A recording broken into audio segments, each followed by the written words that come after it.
Azab kisah nyata seorang pria yang bernama si Joni yang semasa hidupnya sering kuda lumping dengan pembantunya sendiri. Di sisi lain, si Joni bekerja sebagai debt collector yang kejam, tidak segan-segan merampas harta tetangganya sendiri. Waktu itu si Joni mengintip pembantunya si Mawar yang sedang mencuci piring. Parasnya yang cantik dan masih gadis membuat si Joni tergoda untuk memperkudanya. Namun si Mawar merasa risih dan tidak ingin itu terjadi lagi. Tidak lama kemudian sang istri yang bernama Ibu Wati baru pulang mempergoki si Joni sedang merayu si Mawar. Namun si Joni tidak kaget dan takut. Malahan dia percaya diri dan tidak merasa bersalah apa yang telah dilakukan selama ini kepada pembantunya si Mawar. Si Joni juga memuji-muji si Mawar yang lebih cantik dan lebih muda daripada istrinya yang lebih tua dan krewet. Si Mawar pun menyesali perbuatan selama ini dan meminta maaf. Namun sejak kejadian malam itu, si Joni langsung kabur dari rumah. Di perjalanan si Joni kecelakaan dan meninggal dunia. Di sisi lain, si Jeki dan teman-temannya sedang bersantai karena kecapekan habis gali kubur buat almarhum si Joni tersebut. Si jenazah pun tiba di pemakan dan si Jeki dan kawan-kawan bergegas membantunya. Semenjak meninggalnya si Joni, di sisi lain Pak Kades dan para warga merasakan udara yang sangat panas. Walaupun sudah memakai AC, warga kampung merasakan azab apa yang diderita almarhum si Joni itu. Para jemaah kaget melihat keranda yang mengeluarkan asap seperti terbakar api.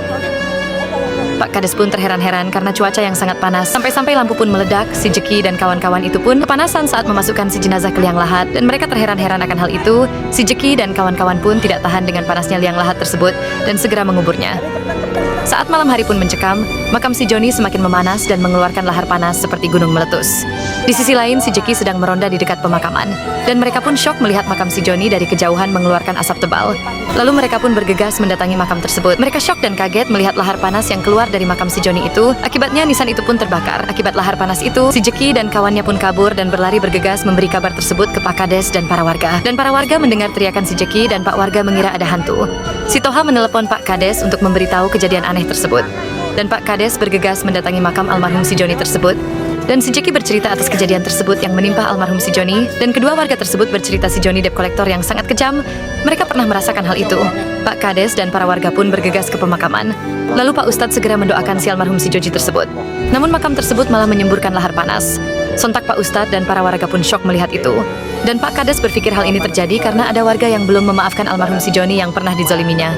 Dan Pak Ustadz memohon untuk memaafkan almarhum si Joni. Dan mereka memaafkan almarhum si Joni yang dilakukan kepada mereka semasa hidupnya. Pak Ustadz lalu mendoakan. Dan detik itu juga lahar di makam si Joni langsung menghilang. Astagfirullah, jadikanlah ini pelajaran untuk kita. Jangan biarkan keserakahan mengubahmu menjadi monster. Karena emoati adalah kunci keberhasilan.